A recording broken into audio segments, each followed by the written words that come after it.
ഇപ്പോൾ doctor Pushpa gynaecologist ചേരുന്നു. Doctor, എന്താണ് ഈ ഇതിൽ സംഭവിച്ചത്?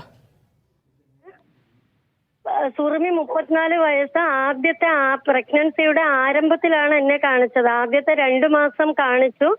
അതിൽ അവര് 2 സ്കാൻ എടുത്തിട്ടുണ്ട്, 5.5 ആഴ്ചയിലും 8 ആഴ്ചയിലും. ഈ 2 സ്കാനിങ്ങും നോർമൽ ആയിരുന്നു. അനോമലികള് ഒന്നും ഈ സമയത്ത് നമ്മൾ കണ്ടുപിടിക്കാൻ പറ്റത്തില്ല.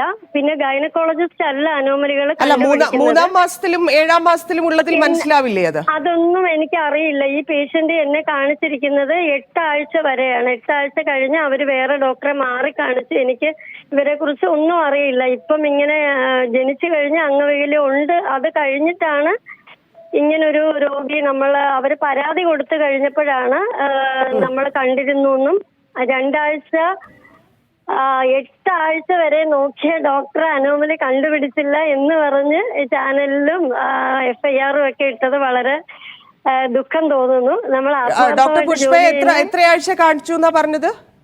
8 ആഴ്ച. 8 ആഴ്ച മീൻസ് 2 മാസം വരെ. അതിൽ ഒരു തവണയാണ് എന്നെ കാണിച്ചിരിക്കുന്നത്. പിന്നെ അവര് പിന്നെ എന്തുകൊണ്ടാണ് ഡോക്ടർ പുഷ്പ മാറി കാണിച്ചത് അവര്? അതെനിക്ക് അറിഞ്ഞൂടാ. അവര് കൊടുത്ത പരാതിയിൽ എന്തോ അതൃപ്തിയായിട്ട് വേറെ ഡോക്ടറെ മാറി കാണിച്ചു എന്ന് എഴുതുന്നത്. എനിക്കത് അറിയില്ല. ഞാൻ തിരക്കുള്ള ഡോക്ടറാണ്. ഞാൻ OP-യിൽ 100-120 ഇടയ്ക്ക് പേഷ്യൻസിനെ നോക്കാറുണ്ട്.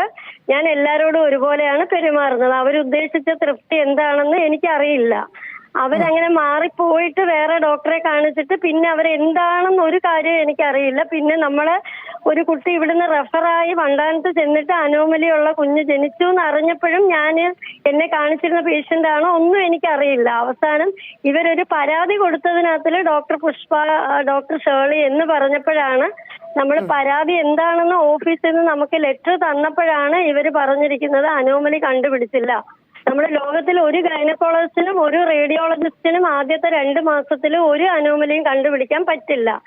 ഡോക്ടർ പുഷ്പയെ കാണിച്ചതിന് ശേഷവും കടപ്പുറ ആശുപത്രിയിലാണോ ഇല്ലേ വണ്ടാനത്ത് പോയോ? ഞാൻ അറിഞ്ഞില്ല എവിടെയാ പോയതെന്ന്. പക്ഷെ ഇപ്പം ഇവര് ഫ്ലാഷ് ബാക്ക് ഇവരുടെ കഥകളും പരാതിയും ഒക്കെ കണ്ടപ്പോ ഇവിടുത്തെ തന്നെ ഷേർലി എന്നൊരു ഡോക്ടറെയാണ് കാണിച്ചിരിക്കുന്നത്. പക്ഷെ ആ ഡോക്ടറും അതിനെ കുറ്റം പറയാന്ന് വെച്ചാൽ സ്കാനിങ് ഡോക്ടറാണ് അനോമലി കണ്ടുപിടിക്കുന്നത്.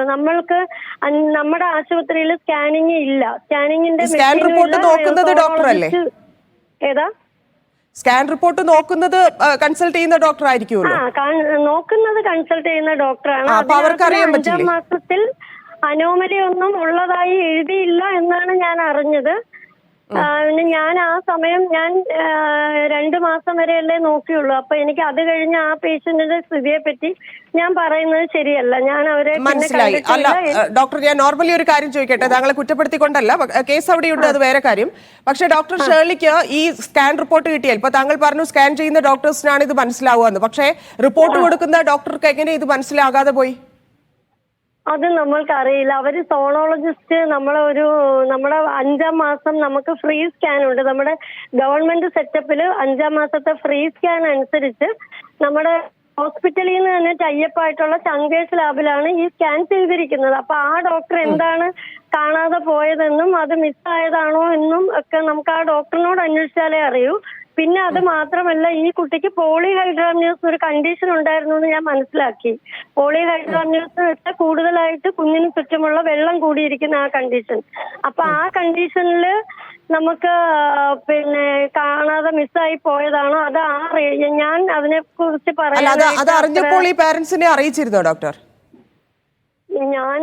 ഞാൻ പറഞ്ഞില്ലേ, ഞാൻ 8 ആഴ്ച കഴിഞ്ഞിട്ട് എനിക്ക് ഈ ഗർഭിണിയുമായിട്ട് ഒരു ബന്ധവുമില്ല. അവര് തന്നെ മാറിപ്പോയി കാണിച്ചു. ഞാനപ്പം അത് കഴിഞ്ഞിട്ടുള്ള കാര്യം, ഈ രോഗിയുടെ കാര്യം പറയുന്നത് ശരിയല്ല. ശരി ഡോക്ടർ പുഷ്പ, ഇനി എങ്ങനെയാ നിയമപരമായിട്ട് ഇതിനെ നേരിടുന്നത്? ഞാൻ നിയമപരമായി ഒരു തെറ്റും ചെയ്തിട്ടില്ല. ഞാനിവിടെ പേഷ്യന്റിനെ ആരംഭഘട്ടത്തിൽ നോക്കി, അതിനകത്തിൽ സ്കാൻ ചെയ്തു, കുഴപ്പമില്ല. എനിക്കിനി അതിനെക്കുറിച്ച് ഒന്നും അറിയില്ല. ഇവരെന്ത് നിയമമാണ് നമ്മൾ എന്ത് തെറ്റാണ് ചെയ്തതെന്നും അറിയില്ല. FIR ഇടുന്നു, അങ്ങനെ ഇങ്ങനെയൊക്കെ കേട്ടു. അതിനെക്കുറിച്ച് സീരിയസ് ആയിട്ടുള്ള ഇഷ്യൂ ഉണ്ടോ എന്ന് തന്നെ ഞാൻ ചിന്തിച്ച് തുടങ്ങിയില്ല എന്താണെന്ന്. അല്ല, ഇത്ര ഗുരുതരമായിട്ടുള്ള ഒരു വൈകല്യം ഒരു കുഞ്ഞിനായിട്ട് അത് സീരിയസ് ആയിട്ട് താങ്കൾക്ക് തോന്നുന്നില്ലേ? അങ്ങനെയല്ല ഞാൻ പറഞ്ഞത്. എനിക്കെതിരെയുള്ള കുറ്റം സീരിയസ് ആയിട്ട് എടുത്തില്ല എന്നല്ല. അവർക്ക് വന്ന വൈകല്യം അവരുടെ ദുഃഖകരമായ ഒരു അവസ്ഥയാണ്. നമ്മൾ ഡോക്ടർമാരെ പറ്റി ഇങ്ങനെ ഒരു കൺസിഡറേഷനും ഇല്ലാതെ ഇങ്ങനെ ചോദിക്കുന്നത് തെറ്റാണ്. അവർക്ക് അത് സംഭവിച്ചതിൽ നമുക്ക് ദുഃഖമുണ്ട്. പക്ഷെ നമുക്ക് എങ്ങനെ പറ്റും? 2 മാസം വരെ എന്നെ കാണിച്ചപ്പം അവർക്ക് ഇനിയും കിടക്കുന്ന 3 മാസത്തേക്ക് കുഞ്ഞിന് അംഗവൈകല്യം വരും വരത്തില്ല എന്ന് എനിക്ക് എങ്ങനെ പറയാൻ പറ്റും? മനസ്സിലായി. ഡോക്ടർ പുഷ്പ, ഞാൻ ഇതിന്റെ ഒരു ശാസ്ത്രീയമായിട്ടുള്ള കാര്യം ചോദിക്കട്ടെ. ഇത് എന്താണ് സംഭവിച്ചത്? സാധാരണ കുഞ്ഞുങ്ങളിൽ കാണുന്നതല്ലല്ലോ, വളരെ റെയർ കേസാണല്ലോ. ഇതിനെ കുറിച്ച് പറയുന്നത് ശരിയല്ല. എന്താണ് സംഭവിച്ചതെന്ന് വെച്ചാൽ റേഡിയോളജിസ്റ്റിനാണ് ഇത് കൂടുതൽ പറയാൻ പറ്റുന്നത്. അവിടെ എവിടെയെങ്കിലും മിസ്സിങ്സ് ഉണ്ടായിട്ടുണ്ടോ അത് നമുക്ക് കണ്ടുപിടിക്കേണ്ടിയിരിക്കുന്നു. അപ്പൊ ഈ സ്കാൻ ചെയ്ത് ഡോക്ടറുടെ അടുത്ത് ചോദിച്ചാലേ അറിയാൻ പറ്റൂ. നമുക്കിപ്പം ഞാനും എന്റെ ആശുപത്രിയിലുള്ള ഷേർലി എന്നുള്ള വേറെ ഡോക്ടറാണ് ഈ പേഷ്യന്റിനെ നോക്കിയത്. പക്ഷെ അവർക്കും ഇതെന്താണ് സംഭവിച്ചതെന്ന് പറയാൻ പറ്റില്ല. എന്ന് വെച്ചാൽ നമുക്കൊരു സ്കാനിങ് റിപ്പോർട്ട് ഒരു സെന്ററിൽ നിന്ന് അവർ കൊടുത്തു വിടുന്ന സ്കാൻ റിപ്പോർട്ടിനകത്ത് കുഴപ്പമില്ല, നോ അനോമലി എന്ന് എഴുതി കഴിഞ്ഞാല് നമ്മളല്ല പിന്നെയും അതിനകത്ത് അനോമലി ഉണ്ടെന്ന് നമുക്ക് എങ്ങനെ പറയാൻ പറ്റും?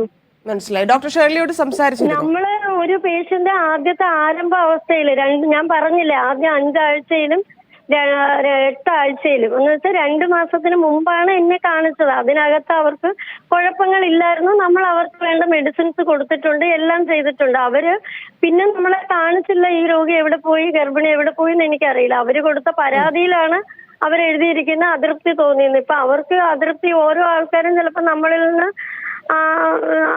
ആഗ്രഹിക്കുന്ന തൃപ്തി നമുക്ക്. ഞാൻ ഒരു OPയിൽ 100 തൊട്ട് 120 പേഷ്യൻസിനെ നോക്കുന്ന ഡോക്ടറാണ്. ഞാൻ ഇവിടുത്തെ ഓവൺ യൂണിറ്റിന്റെ മെയിൻ ഡോക്ടറാണ്. എനിക്ക് ഒരു OPയിൽ 120 പേഷ്യൻസ്. ഞാൻ എല്ലാ പേഷ്യൻസിനെ ഒരേപോലെയാണ് നോക്കുന്നത്. ആരെയും അങ്ങനെ വേർതിരിവ് കാണിച്ച് നോക്കാറില്ല. വകുപ്പിന് വിശദീകരണം കൊടുത്തോ? വകുപ്പിന്റെ വിശദീകരണം അവർ എഴുതിക്കൊണ്ടിരിക്കുന്നു. അവർ ഇന്നോ നാളെയൊക്കെ ആയിട്ട് കൊടുക്കും. ശരി, നന്ദി ഡോക്ടർ പുഷ്പ. പ്രതികരിച്ചതിന് ഈ കേസ് എടുത്തിരിക്കുന്ന ഡോക്ടറാണ് നമ്മളോട് പ്രതികരിച്ചത്. അവർക്കറിയില്ല, ആദ്യത്തെ 2 മാസം മാത്രമാണ് ഈ സുറുമിയെ ചികിത്സിച്ചിട്ടുള്ളത്. അതിനുശേഷം അവർ അവിടെ തന്നെയുള്ള ഡോക്ടർ ഷെർലിയെ കാണിക്കുകയായിരുന്നു. അതുകൊണ്ട് ഈ സ്കാനിങ്ങുമായി ബന്ധപ്പെട്ടുള്ള വിവരങ്ങൾ അറിയില്ല എന്നാണ് പറഞ്ഞത്.